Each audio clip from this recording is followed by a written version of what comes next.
you're having sexual encounters, yes, for the pleasure, but there's something deep rooted in there, right? I think I got to that stage where I want my body count to remain a certain percentage, you know? And I think it's time for me to invest in something that can just pleasure me the right way. Because it wasn't just the fornication, the sex that we was looking for. We was looking for intimacy. We was looking to be loved, accepted, protected, sheltered, filtered, all them things there. You understand? Because every time I'll get into these encounters and I'll think, yeah, like, let me just catch a little vibe with somebody's son. It used to bang before when I was like 17, 18, 19, 20, 21. How old am I? 22? Okay, 20 at least. When I got to like 20, I was like, this doesn't feel right. Even if I'm getting the right intimacy that I want, that's not it though. Do you get it? Like, that's not all I want. Do you understand? And it came with what I allowed. You know, like I'm just here freeing up the pom-pom when I know this person may not want anything deeper, right? And I really want something deeper. And I had to really dig within to find out, okay, Helen babes, why I keep spreading the pom-pom like this? I'm not trying to say that I free up my pom-pom for every man, but the people them that I was freeing it up to didn't deserve the pom-pom right there. So because the pom-pom tight and clean and, you know, special for the man them, you know, man them sugar. So I was trying to think like, what's going on, babes? Like, do you know what I mean? And the psychological aspect of it didn't make sense to me because, you know, when people have grown up with no father or trauma that led to why people move the way they do sexually, but I was never exposed the way some people were exposed to it, unfortunately.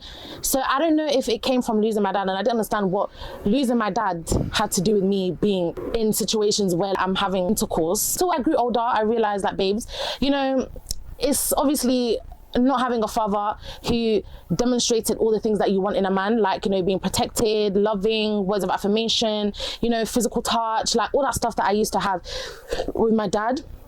And then losing him at a young age is like, I'm looking for that. And the reason why I tend to stick with guys who weren't the best for me, and it was all because of abandonment issues. That abandonment issues come from my dad just up and leaving. And that up and leaving was him having cancer and in the process of dying. And maybe that abandonment issue of just, oh, like, I don't want to talk to this person to get to know them and then they leave me, because that feeling is not nice. Like, I've had that kind of feeling for a while.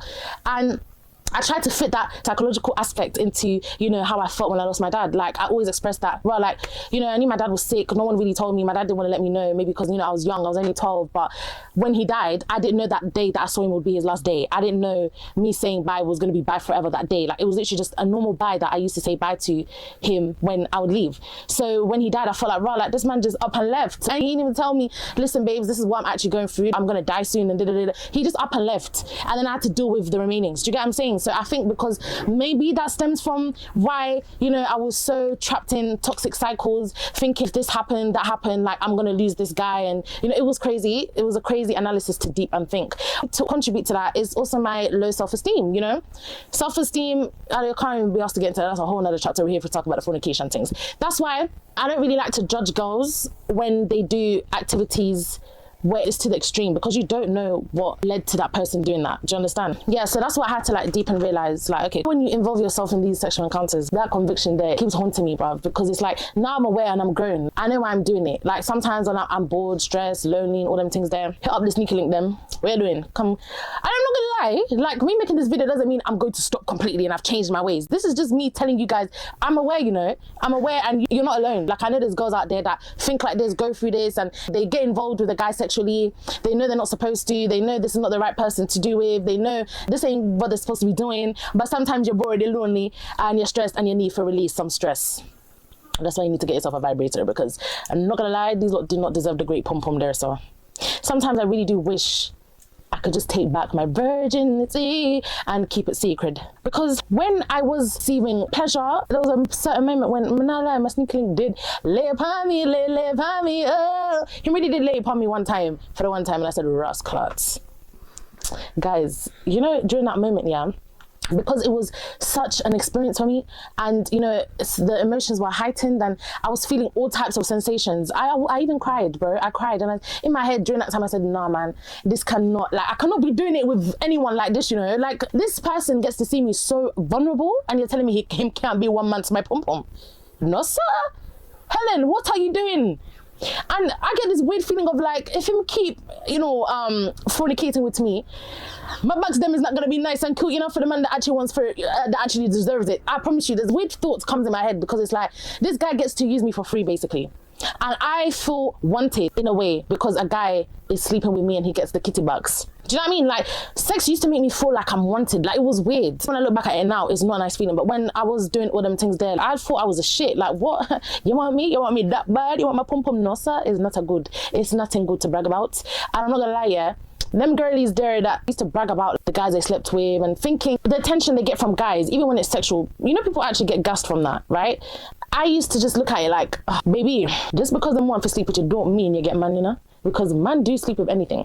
And I'm not gonna lie, because I'm a big girl, I knew the boys that I would encounter with or I would go on a date with, I could tell because I've experienced that kind of energy before. So that's when I was like, right, like, I don't want to put myself down, but I have to be honest with myself. Like, men will actually sleep with anything. So when a girl would be like, yeah, like, this man want me, him want my pom pom, him want this, baby girl, they sleep with anything, you know? It's all about how them treat you, how them respect you, and if them respect your boundaries. There's a lot of things that groups all in one respect. And just because him want to enter the pom pom area, don't mean him want you. And I used to have mutuals who were on that type of vibe, and I used to think it was, you know, a thing. Like, that's why I think maybe I got that impression of, yeah, like, you know, sex made me feel wanted. When if that was the case, then I wouldn't be here feeling upset every time I had an encounter with a guy, because sex is not a joke, you know. And just get a toy. I'm so sorry, like, for you to even deal with those emotions after, just get yourself a toy, because that toy is never going to disappoint you, trust me.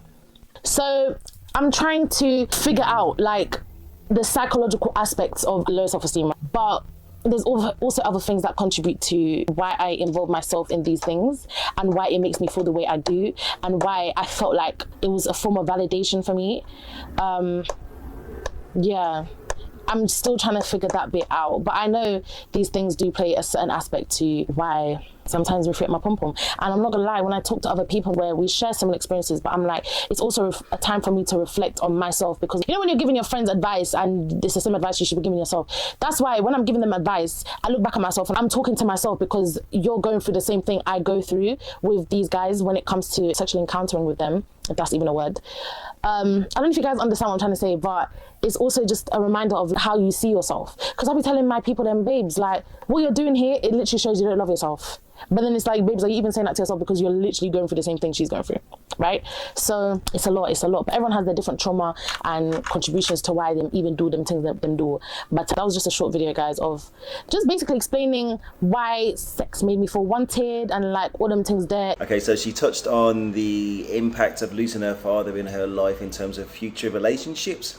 I don't think her father's role touches on the things that she kind of hinted at. I think she was kind of making an inference that because he wasn't there, that she looked for that father role in other men. But when I say men, if you saw her last video, they're talking about older kids in terms of mentality of those guys, or younger men, and maybe a little bit of both. Now, what I'm thinking is a lot of dads out there have a more detached role from the household. They're not going to have necessarily a day-to-day common interaction, especially with a daughter, as much as they could have with a son, because they haven't got life parallels with a daughter, but they do have life parallels with a son, and there's that shared experience. But what a dad can do, if you have any level of relationship, you ain't going to get into the nitty gritty, but you might just run something past your dad and say, well, what do you reckon about this guy? And I don't have a daughter or anything like that, but if it was me, I would say, you are 17, 18, 19 years old. I think she's 22 years old now, but I think she was looking back. He's how old? 23. And what is he doing? Right? And what kind of company does he keep? Yeah. And what is he suggesting that you guys do? Okay. Don't take this guy seriously. And obviously, as I said in other videos, young men in their early 20s and especially late teens aren't raised to be husbands. They're raised to play the field. And that's the same in the mid-20s. And even if they did have the mindset and the maturity to hold down a relationship and be rounded individuals in order to maintain it, which is not the case, and for me was 29 going forwards. Even if they did, what's expected of them in terms of financing somebody else's lifestyle in dates and meals and drinks and everything else, and having to live alone and having to have all that stuff, they're not at that level at the early 20s or mid 20s for most guys. So they should be focused on building their foundations, especially in 2025 going forwards, where men and women are on a level footing, and we're not going back to yesteryear with traditional men when you haven't got traditional women. You haven't got either. You've got modern men and modern women. That's where his focus should be, on optimizing self and for future family. And both people in their early 20s are just dating to date, dating to have fun and dating to get to know each other on that maturity journey. That's what it is. She did mention, I'm taking a little bit of hints from a previous video, that she used to go clubbing at Ugandan events and the girls could get in at 18 and the men would only be able to get in at 23 plus just because of the trouble and things like that, until they changed the rules and allowed younger men to come in. Now, I don't know about her circumstances, but reading between the lines, most girls who are about 17, 18 move in groups, right? I'm not saying everybody, I'm just kind of guessing, and you can let me know in the comments if you agree or disagree, but they move in groups usually. So if they're going off with 23, 24-year-old men or 22, whatever, by the time they lower the age requirements for men. So one group of girls are dating another group of guys. The older guys, one of them may well have a flat. And usually those girls get invited over and they'll have a drink and they'll have a party. They might have a smoke. They'll get relaxed and they'll end up having casual experiences. Let's just put it like that.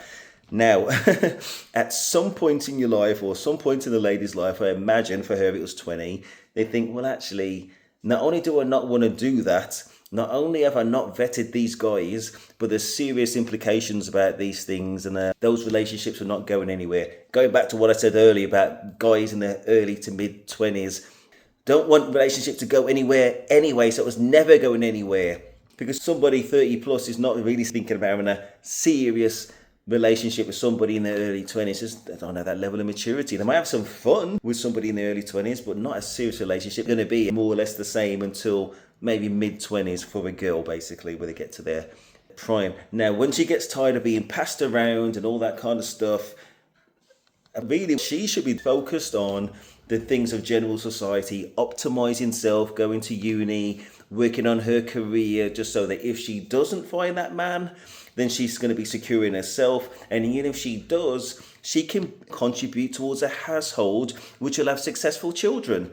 And that's to be contrasted with, if she's not focused on career and education, then what is she going to instill in that next generation? You've got one person who's dysfunctional and you've got a man of certain standing. That man's never going to be looking for her. You know what I mean? Unless she lowers what she's looking for to her own level, if it's at that low level. And then you've got two dysfunctional people creating kids and having dysfunctional futures. So you want a man who's going somewhere, and in yourself you want to be going somewhere. Positive future. She mentioned about sex making her feel wanted. As a man in his 40s, I do believe there is a distinction between the emotional needs being met for ladies in that act and men having a semi-emotional experience from the same act, but definitely not to the same level. I hope she was being careful. If things did go wrong and she ended up pregnant or something like that, that she does not think that she has any expectations on this man who was at no stage in his life that he's going to stick around and they're not in a relationship, that is going to be anything but negative basically overall. And that does happen way too often. So if I was her dad or the dad was still around, that'd be the kind of advice that he would be giving, and she would probably get very different advice from her mom. That's why you need a two-parent household and to see what happens. But once they're in that situation, if she sticks in it, that's on her. In my point of view, if it was left up to him, and it was left up to most men in situations where they have no emotional involvement in a relationship, I think most women know there'll be a lot less single-parent households going forwards into the future. She did mention about toys and whether that will be some kind of substitute. I've always thought if I was a woman, oh my gosh, I'll be invested in like 1,000 toys, but maybe that's just male mindset. I don't know if I'd leave the house. There you go. She talks about a Hinge date. Now, we don't know what it was on his profile. We don't know if he had some bare chest pictures. We don't know if he said or hinted on certain things or whether he just came out legit. But most likely he was in his early 20s, and look at all of my other videos when I hint about what guys in their early 20s to mid-20s are going to want. They're going to want something very similar. I'm not talking about all, I'm talking about the majority. So don't be surprised when the majority do what the majority do. Now, just to round that off, we don't know what she said and whether that led to something which made him think, nah, this is just a good time girl. Now, say if she just was talking about her dating history when she was 17, 18, that was guys in their mid-20s and, you know, getting run through or whatever it is, and they use her. And bearing in mind, that's what she just said a minute ago and what she said in the previous video. And in the guy's mind, he's thinking she's damaged, well, if that's what she's about. I don't want to pin myself to a trashy lifestyle, to put it nicely, in a long-term way, but I might just run through it short-term. And obviously there's other things as well. I mean, that's a general thought of it. We can't see her profile on Hinge either to know whether it's overtly sexual in any way whatsoever, because if it is, then what you put in is what you get out. There's a lot of unknowns, but I would love to know, wouldn't you? I wouldn't love to know. Oh my gosh, man. If anybody can see that profile on Hinge, if somebody can just post it in the comments, that would be fascinating. I'll do another little mini video. Be very interesting. One other thing she did mention as well is whether somebody of a particular size will get fetishized, and that may well be true. But again, listen, rewind. If you're going with somebody who's never looking for a relationship, the fetishized bit may well still be true, but it was always going to be true of men of the demographic that you're looking for if they're in the early 20s, and it was never going to be serious anyway, or very low odds to be serious. So the outcomes will be exactly the same. Now, say if she goes to somebody who's older, say 30 plus, and he's nowhere in his life, then the outcomes are not necessarily going to be positive. But at least if you go with somebody with some maturity, if it's late 20s or whatever, then you've got a chance. And then it's about sifting through the interest, basically. But whether she's a big girl or not, men are driven that way anyway. So you could say women in general are fetishized to an extent. And to be honest, you want somebody with some of that sexual motivation and interest. You just want it to be focused on you, right? In a kind of healthy, manageable way. So pick your poison. Okay, anyway, so I'm going to wrap it up. Listen, this is a man's channel. It's not really a woman's channel, but I did see 2 interesting videos from this particular young lady, and I just thought as an older man, especially since she hasn't got a dad and all that kind of stuff, and got a lot of life experience, I thought I'd give my tuppence worth. I'm not saying I'm necessarily right, I just gave my point of view. But I am very interested in what you guys reckon as well. Am I along the right lines? Is she along the right lines? Is another way that she can possibly go? I think my advice in summary was she ain't ever going to find somebody who's going to take her seriously. And she's in her prime years if she's looking in the early 20s. Late 20s minimum is what she should be aiming for, I guess. But realistically, even they might not take her seriously until she's solid in terms of her career and her education. So she should probably focus on that. But I think it's a lot easier for women to potentially not to have those things in place and still find somebody for that long-term stability, if she genuinely thinks she's at that place in her life herself. But if, hand on heart, she just wants to chill with her friends and enjoy her youth and enjoy the lack of responsibility, then what she's got is what she's getting. If she wants that long-term thing, she's got to play the odds, late 20s or 30 plus is my advice, and still be selective. That's not the only criteria. Let me know your thoughts, Daddy Steve.